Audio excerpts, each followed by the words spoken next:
The wrench slipped from my oil-stained fingers as Rachel's voice carried through the kitchen window into my garage workshop. "Danny's so useless with money," she laughed, that crystalline MBA laugh that used to make my heart skip. "He can't even run a lemonade stand properly. Thank God one of us knows what real business looks like." Her friends erupted in giggles. I recognized the voices, Harvard this, Wharton that, all of them treating my garage like some kind of zoo exhibit. The grease monkey married to their golden girl. I wiped my hands on my coveralls and checked my watch, 6:30.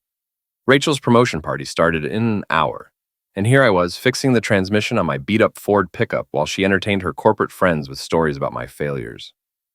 "Danny Thompson, the eternal dropout," came another voice. Jennifer Walsh, Rachel's college roommate, now some hotshot consultant. "Remember when Rachel said he was going to make it big with that little tech company? What's it been now? 8 years? 7 years? 3 months?" Rachel corrected with surgical precision. "And Thompson Digital Solutions is hemorrhaging money faster than a punctured artery. I keep telling him to just sell it to me and get a real job, but he's too proud. Men and their egos, right?" I set down my tools carefully, each clank echoing in the sudden silence of my workshop. 7 years, 3 months. She'd been counting. Like a prison sentence. The irony wasn't lost on me. While Rachel climbed the corporate ladder at Meridian Financial, earning her 6-figure salary and corner office, I'd been building something she couldn't even comprehend. But appearances mattered more than reality in her world, and a dropout with grease under his fingernails didn't fit the image she wanted to project. My phone buzzed. Text from Tommy Kowalski, my best friend since high school. "You coming to the party tonight, or are you going to hide in that garage forever?" I typed back, "Wouldn't miss it for the world." The Riverside Country Club sparkled like something out of a magazine. Valet parking, crystal chandeliers, waiters in bow ties carrying champagne on silver trays. Rachel had spared no expense for her promotion celebration, and why shouldn't she? Senior Vice President of Strategic Development at 38 was nothing to sneeze at. I'd cleaned up nice, navy suit, polished shoes, even managed to scrub most of the grease from under my fingernails. But walking into that ballroom, I felt every inch the imposter Rachel's friends thought I was. "Danny!" Rachel appeared at my elbow, radiant in a black cocktail dress that probably cost more than most people's monthly rent. "You made it! I was starting to think you'd chicken out." "Wouldn't miss celebrating my wife's success," I said, meaning it. Despite everything, I was proud of her. She'd worked her A off to get where she was. "Come on, I want you to meet some people." She grabbed my arm, steering me toward a cluster of suits near the bar. "Everyone, this is my husband, Danny. Danny, meet the executive team." Handshakes and small talk followed. I smiled, nodded, played the part of the supportive spouse, while they sized me up with barely concealed curiosity. The dropout, who'd somehow landed the princess. "So Danny," said Richard Blackwood, Meridian's CEO, a silver-haired shark in a $10,000 suit, "Rachel tells me you run a small tech company. How's that working out for you?" "It has its challenges," I replied diplomatically. "I'll bet." His smile was razor sharp. "The failure rate for small businesses is, 90% in the first 5 years? You've managed to hang on longer than most." "Richard," Rachel laughed, but there was an edge to it. "Don't be so pessimistic. Danny's very persistent." The conversation moved on, but I caught the look that passed in between Rachel and her boss. The same look you'd give a terminally ill patient, sympathetic but ultimately dismissive. Dinner was a blur of speeches and congratulations. I sat at the head table, smiling and clapping while various executives praised Rachel's vision, her leadership, her bright future with the company. No one mentioned her husband except in passing, and only then as an afterthought. It was during dessert that Gerald Morrison made his entrance. Rachel's father commanded attention the way gravity commands objects, effortlessly and absolutely. At 62, he was still imposing.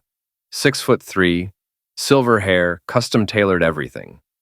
Morrison Holdings had made him a billionaire twice over, and he never let anyone forget it. "Daddy!" Rachel jumped up, practically glowing, as he kissed her cheek. "Congratulations, sweetheart. Senior VP at your age? I'm impressed." His eyes found mine across the table. "Daniel?" "Gerald." I stood, extending my hand. His grip was firm, calculated to demonstrate dominance without being obviously aggressive. "Still playing with computers, I hear?" "Something like that." "Admirable hobby." Though I suppose at some point, a man needs to consider more substantial pursuits. Rachel's laugh tinkled like breaking glass. Oh, Daddy, don't start. Danny's very attached to his little company. Little company. Gerald's eyebrows rose. How little are we talking? I opened my mouth to respond, but Rachel beat me to it. Let's just say it's not exactly Fortune 500 material. The table erupted in polite laughter. I felt heat creeping up my neck, but I kept my expression neutral. This was Rachel's night. I could swallow my pride for one evening, but Gerald wasn't finished. You know, Daniel, I've been thinking. Rachel's going to need good people in her new position. People she can trust. Have you ever considered a career change? Something with more security? I appreciate the thought, but I'm happy where I am. Are you? Gerald's smile was predatory, because from what I understand, happiness doesn't pay the bills. And small tech companies, well, they're dropping like flies these days. All those student loans, the mortgage on that little house, it must keep you up at night. Rachel placed her hand on my arm, but whether to comfort or restrain me, I couldn't tell. Daddy's just worried about our future, honey. We all are. Our future seems fine to me. Does it? This from Jennifer Walsh, who'd apparently been listening from the adjacent table. Because Rachel mentioned you've been struggling to make payroll lately. I turned to look at my wife, who had the grace to blush. That was supposed to be private. Oh, honey, there's no shame in it. These things happen. Rachel's voice carried that particular tone of condescending sympathy that made my teeth ache. The important thing is recognizing when it's time to cut your losses. Cut my losses? Well, yes, you've given it a good try, but let's be realistic. How much longer can you keep throwing good money after bad? The entire table had gone quiet now, everyone pretending not to listen while hanging on every word. I felt like a bug under a microscope. What exactly are you suggesting? Rachel exchanged glances with her father, and I saw something pass between them. A decision that had been made before tonight, probably before this conversation even started. I'm suggesting, Rachel said carefully, that maybe it's time to consider other options. Daddy's offered to help us get back on our feet. Haven't you, Daddy? Gerald nodded gravely. It would be my pleasure. Rachel deserves a husband who can match her success, not hold her back. The words hit like a physical blow. Around the table, faces watched with the hungry fascination of spectators at a car wreck. This wasn't a private conversation anymore. It was a public execution. Hold her back? Oh, Danny, don't be dramatic. Rachel's laugh was bright and brittle. We're talking about your future here. Our future. Think about it. You could work for a real company, with real benefits, real security. No more staying up all night worrying about cash flow, or whether your biggest client is going to pay their invoice. A real company. You know what I mean. But I was beginning to understand that I didn't know what she meant at all. Or maybe I was finally seeing what she'd meant all along. Gerald leaned forward, sensing weakness. Daniel, I'm going to be frank with you. I've built Morrison Holdings from nothing into a multi-billion-dollar empire. I know what real business looks like, and I know what failure smells like. Your little computer hobby, it's not a hobby, is bleeding money faster than you can print it. Rachel's told me about the sleepless nights, the stress, the constant worry. Is that really what you want for your marriage? I looked around the table at all those expectant faces. Rachel's colleagues, her friends, her family, all of them waiting to see how the dropout would handle being put in his place by his betters. What do you want me to do, Gerald? His smile was triumphant. Sell the company to Rachel. Let her turn it into something profitable. You can work for her, learn how real business operates. Everyone wins. Sell it to Rachel. For a fair price, of course. I'm thinking $50,000? That should cover your outstanding debts and give you a little cushion while you transition to a real career. $50,000. For 7 years of 18-hour days, for the company I'd built from nothing into what it really was. What none of them knew it really was. Rachel was nodding enthusiastically. It's perfect, don't you see? I get a ready-made subsidiary to manage, you get out from under all that debt and stress, and we can finally start building a life together. A real life. A real life. Yes, no more of this garage tinkering and pretending to be something you're not. You can be honest about who you really are. And there it was. The truth she'd been dancing around for months, maybe years. In her mind, I was playing dress up, pretending to be a businessman, when everyone could see I was just a dropout with delusions of grandeur. I stood up slowly, feeling every eye in the room on me. The conversation at nearby tables had stopped entirely now. Even the waiters had paused in their duties to watch the show. "You want me to sell my company to you for $50,000. It's more than fair," Gerald said. "Probably more than it's worth, honestly, but I believe in being generous with family, and then work for my wife. Think of it as a learning opportunity," Rachel added quickly. "You'll finally get to see how real business works. It'll be good for you." I nodded slowly, as if considering the proposal. Around the table, I could see the satisfaction on their faces. The dropout was finally seeing reason, finally accepting his place in the natural order of things. That's quite an offer," I said finally. "I'm glad you're being reasonable about this," Gerald said. "For a moment there, I thought your pride might get in the way of good sense." "Oh, my pride's not the problem here." I reached into my jacket pocket and pulled out my phone. "The problem is that you've all made a rather significant miscalculation."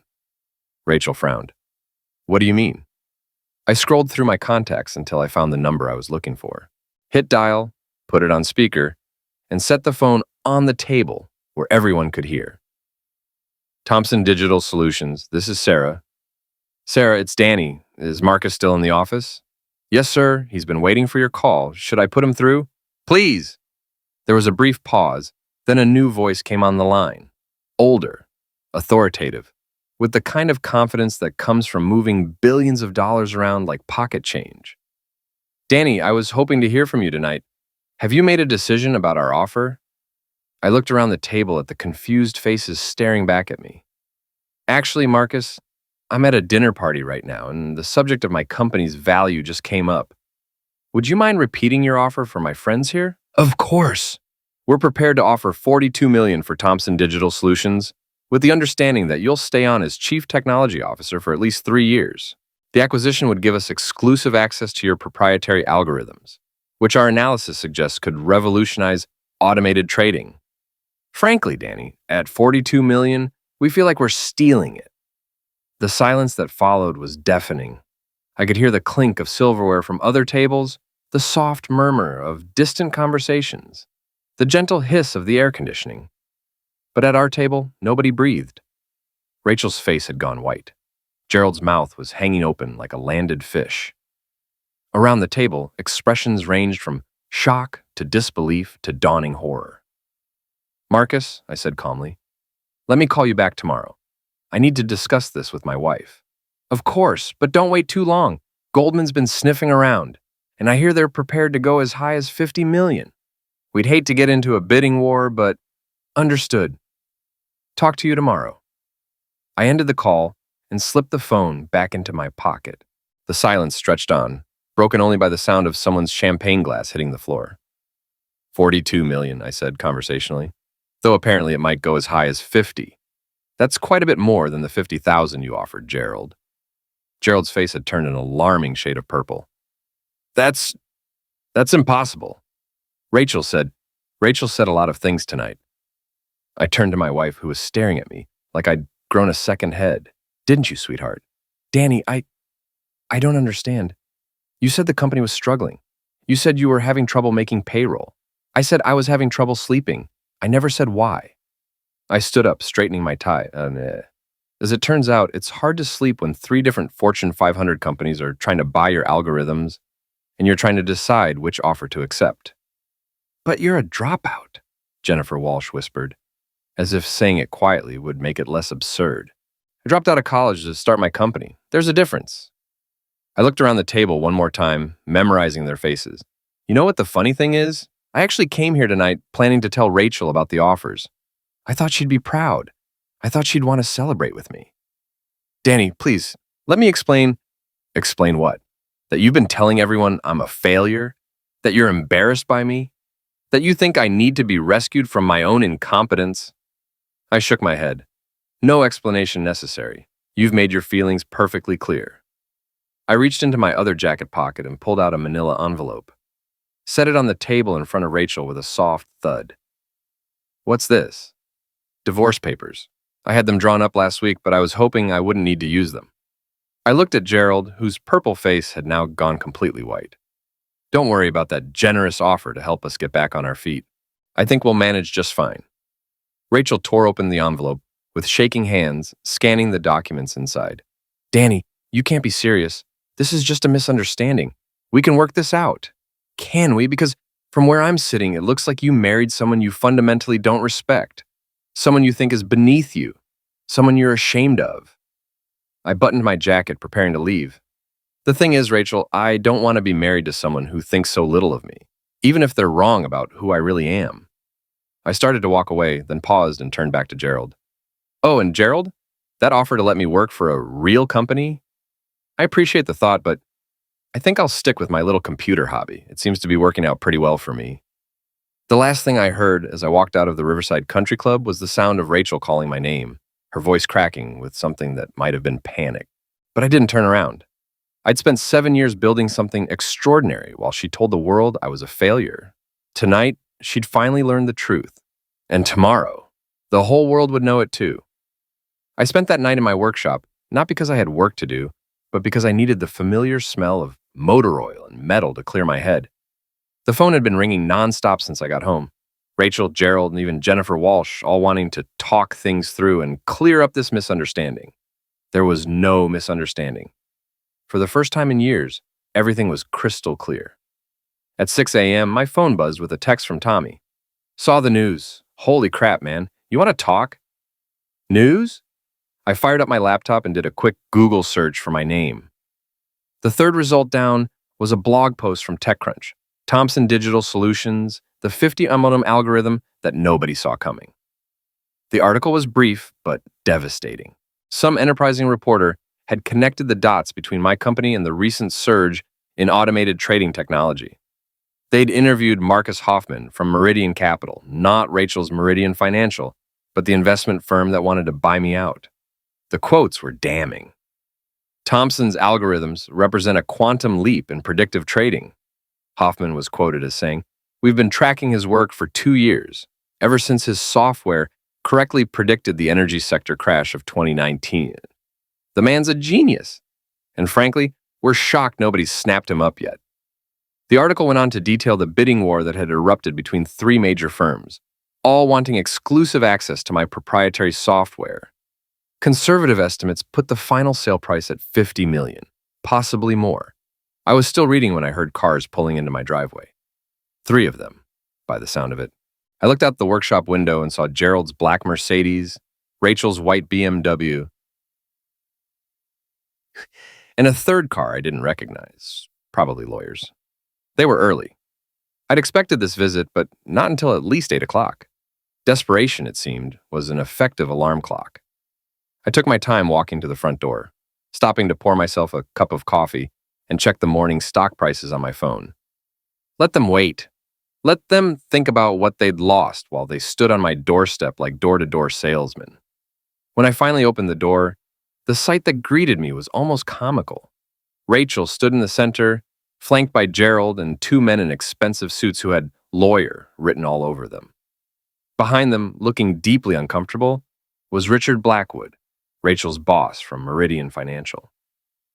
"Danny," Rachel began, her voice carefully modulated, "thank you for seeing us. We need to talk." "Do we?" I leaned against the doorframe, sipping my coffee. Seems like everything that needed saying got said last night. Last night was a mistake. Gerald stepped forward, his usual commanding presence somewhat diminished by the bags under his eyes. "We didn't have all the facts. If we'd known about your success, things would have been different." "Would they?" "Because from where I stand, the only thing that's changed is that you know how much money I'm worth. My character's the same, my education's the same, my background's the same. The only difference is the number in my bank account."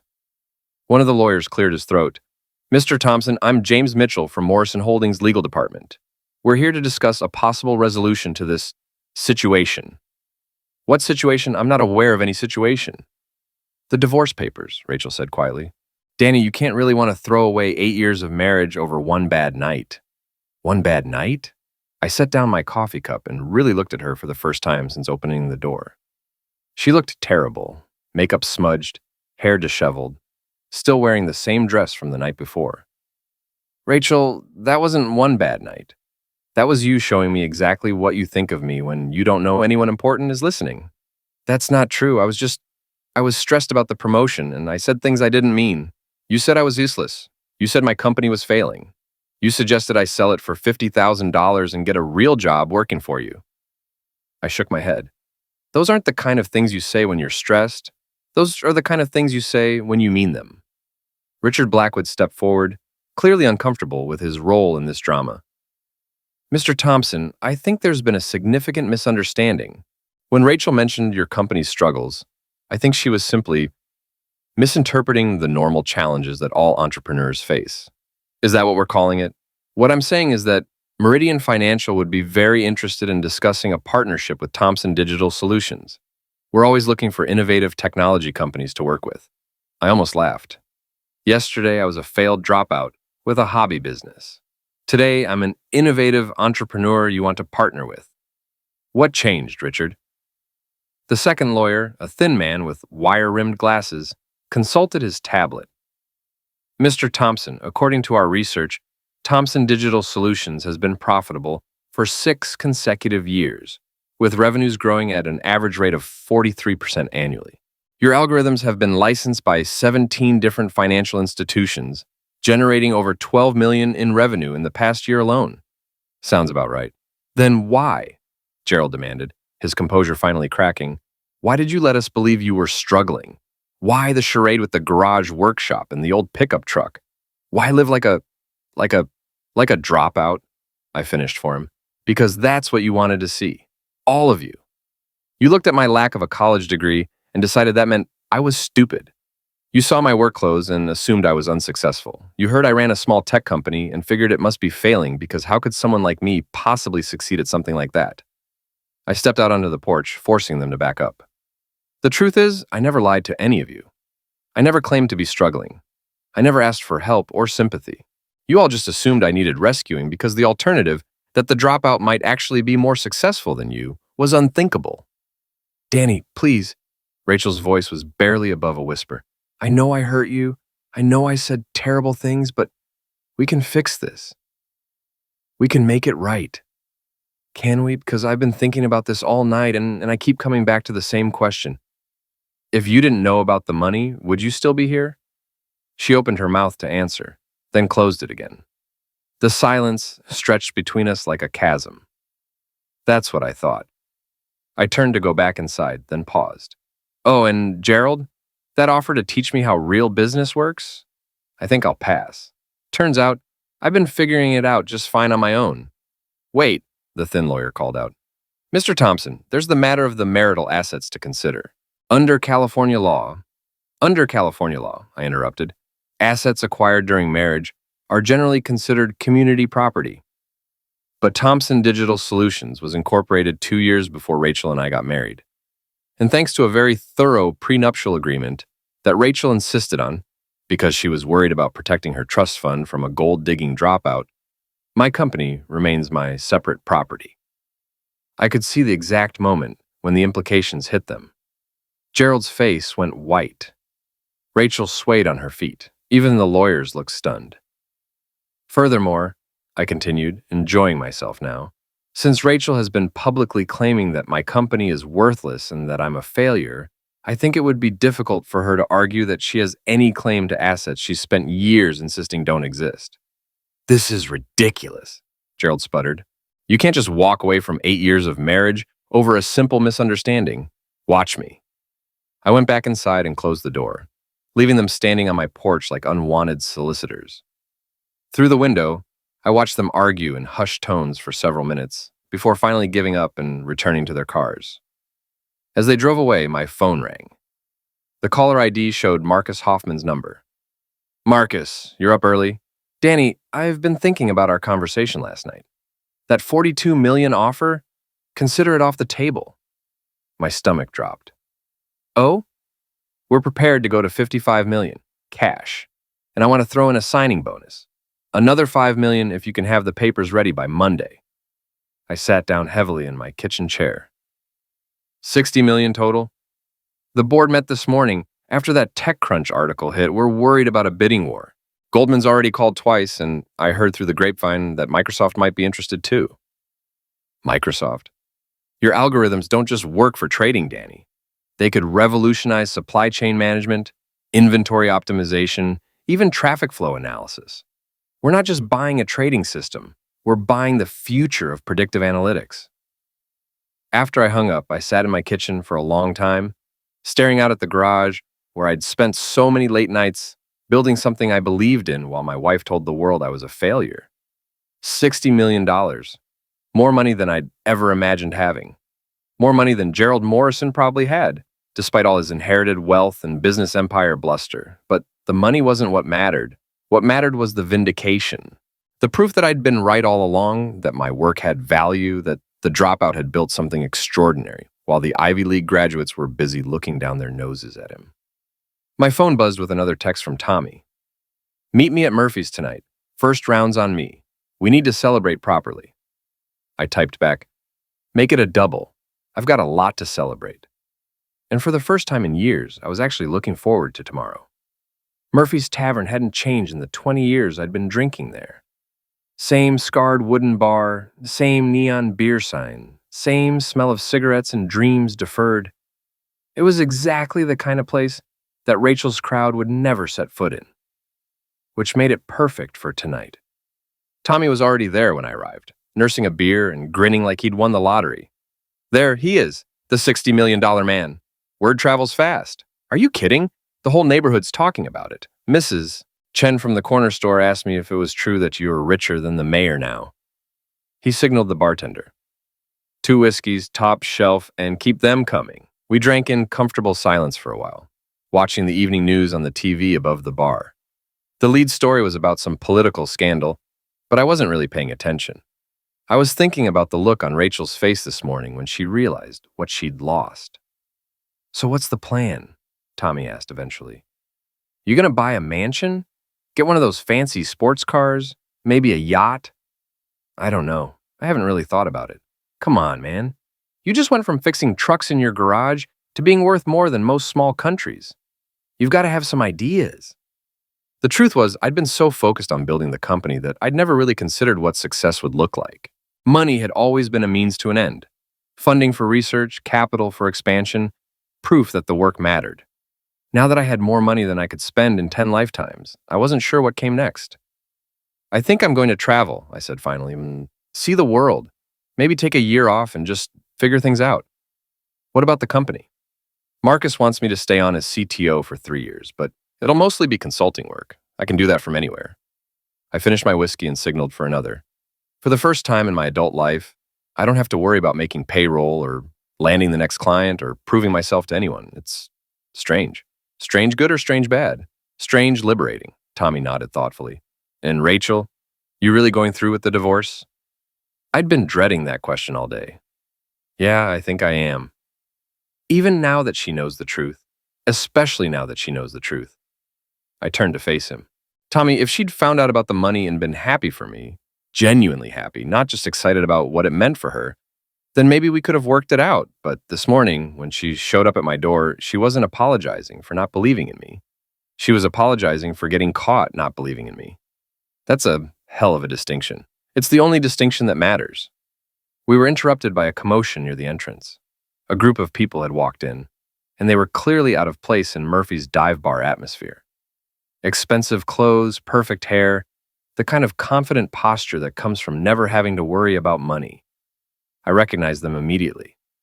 Rachel's friends from the party, Jennifer Walsh, David Crane, Susan Martinez, the whole Ivy League crew that had been so entertained by my supposed failures just 24 hours ago. They spotted me at the bar and approached with the cautious enthusiasm of people who weren't sure whether they were about to be welcomed or thrown out. Danny! Jennifer's smile was bright enough to power a small city. What a coincidence, running into you here. Is it a coincidence? Because this is my neighborhood bar, and you live 40 minutes away in Westchester. Well, we were in the area, and we heard this was your local spot. David looked around nervously, as if he expected to be mugged at any moment. We wanted to talk to you about last night. What about last night? We owe you an apology, Susan said, stepping forward. We had no idea about your company's success. If we'd known, you'd have what? Treated me with basic human decency? That's not fair, Jennifer protested. We never treated you badly, didn't you? Because I distinctly remember you calling me an eternal dropout and laughing about how I couldn't run a lemonade stand. The group exchanged uncomfortable glances.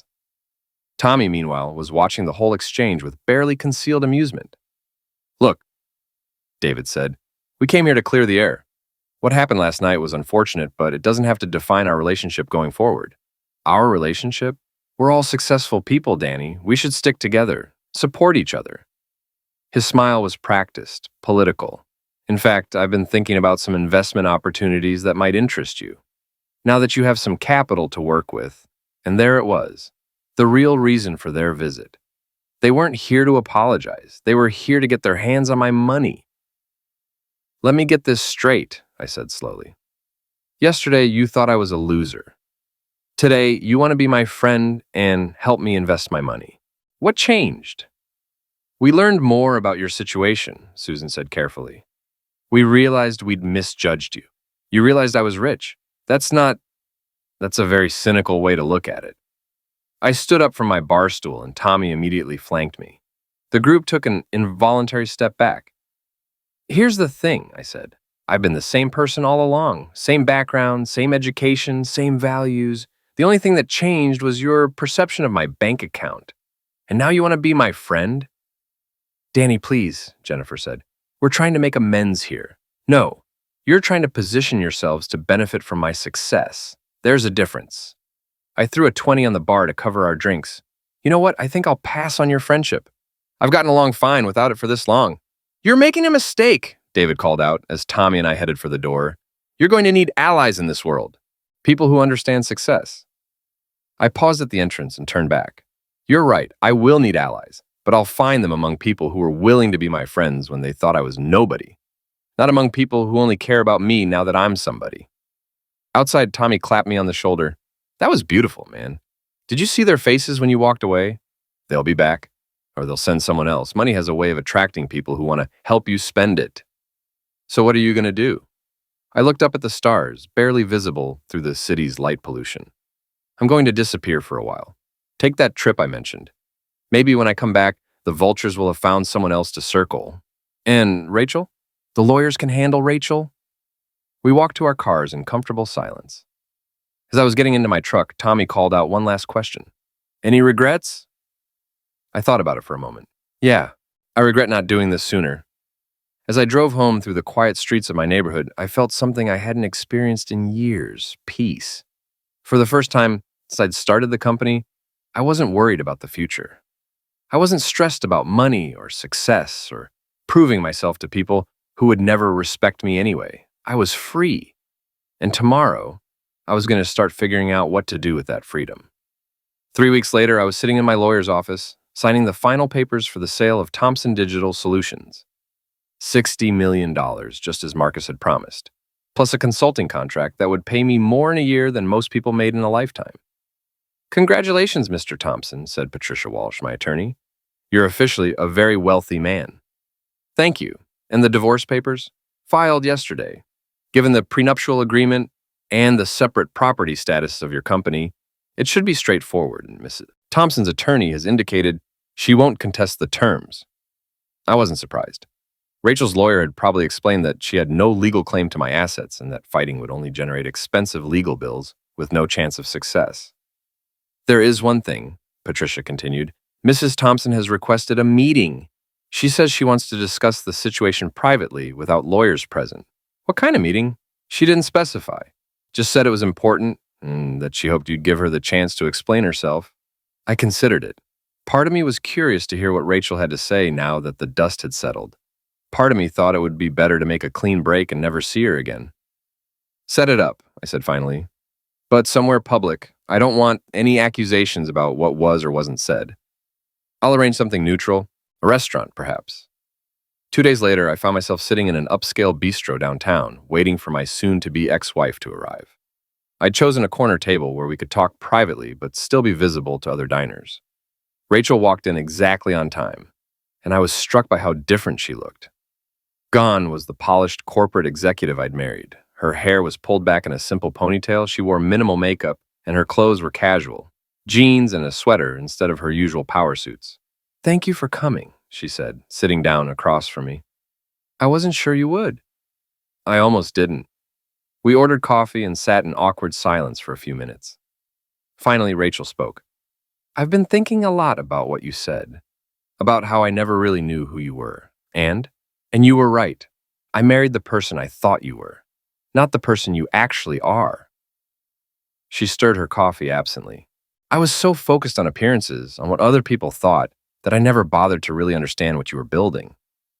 "Why didn't you ask? In 7 years, why didn't you ever ask me to explain what I was working on?" "Because I thought I already knew. I saw the garage workshop and the old equipment, and I assumed you were playing at being an entrepreneur. Like it was a hobby that you'd eventually grow out of." "A hobby?" I know how that sounds now. But Danny, you have to understand, I grew up around real businesses. Morrison Holdings, the companies my father invested in. They had office buildings and corporate structures and quarterly reports.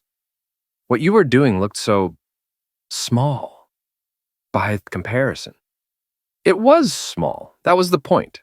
I was building something from the ground up, creating something that had never existed before. But you saw small and assumed it meant insignificant. Rachel nodded, tears starting to form in her eyes. "I was wrong about everything, about you, about your work, about what success looks like, and I'm sorry." "Are you, or are you sorry that you got caught?" "I'm sorry that I hurt you. I'm sorry that I never took the time to really understand what you were doing, and I'm sorry that it took losing you for me to realize how wrong I was." I studied her face, looking for signs of deception or manipulation, but all I saw was genuine regret and sadness. "The thing is, Rachel, I could forgive you for not understanding my work. I could even forgive you for thinking I was unsuccessful. But what I can't forgive is the way you treated me in front of other people. The way you made me feel ashamed of who I am." "I know, and I don't expect you to forgive me. I wanted you to know that I understand what I lost, not the money. I don't care about the money. I lost you. I lost the man who loved me enough to put up with my arrogance and blindness for 7 years. You did. Is there any chance, any possibility that we could try again? I know I don't deserve it, but..." "No." The word came out harder than I'd intended. "Rachel, even if I could get past what happened at the party, there's a fundamental problem here. You fell in love with someone you thought you could fix, someone you could improve. And I fell in love with someone who I thought believed in me. Neither of those people actually existed." She was crying openly now, but trying to keep her voice steady. "So that's it? 8 years of marriage, and it's just over?" "It was over the moment you stood up at that party and called me useless. Everything since then has just been paperwork." I stood up and dropped a 20 on the table. "For what it's worth, Rachel, I hope you find someone who makes you happy, someone whose success you can be proud of without having to apologize for it." "Danny, wait." I paused at her table but didn't sit back down. "For what it's worth," she said quietly, "I am proud of you. I know it doesn't matter now, but I want you to know that." "You're right," I said. "It doesn't matter now." I walked out of the restaurant and into the bright afternoon sunshine. My phone was buzzing with messages. Marcus wanted to discuss the transition timeline. My travel agent had sent me itineraries for trips to Europe and Asia. Tommy was asking if I wanted to grab dinner. For the first time in weeks, I felt truly free. The last tie to my old life had been severed. The last conversation had been had. The last apology had been offered and declined. I was 41 years old, worth $60 million, and completely unencumbered by other people's expectations or limitations. The world was open to me in a way it had never been before. I thought about Rachel's final words as I walked to my car. She was proud of me now, but only because she finally understood what I'd accomplished. The tragedy was that she could have been proud of me all along if she'd just taken the time to look past her own assumptions and see who I really was. But that was her loss, not mine. I'd spent 7 years trying to prove myself worthy of her respect. Now I was going to spend the rest of my life living for myself, building things I believed in, and surrounding myself with people who valued me for who I was, not what I was worth. As I drove home, I thought about all the places I wanted to visit, all the projects I wanted to work on, all the possibilities that lay ahead. For the first time in my adult life, I could do anything I wanted, and I was going to start tomorrow.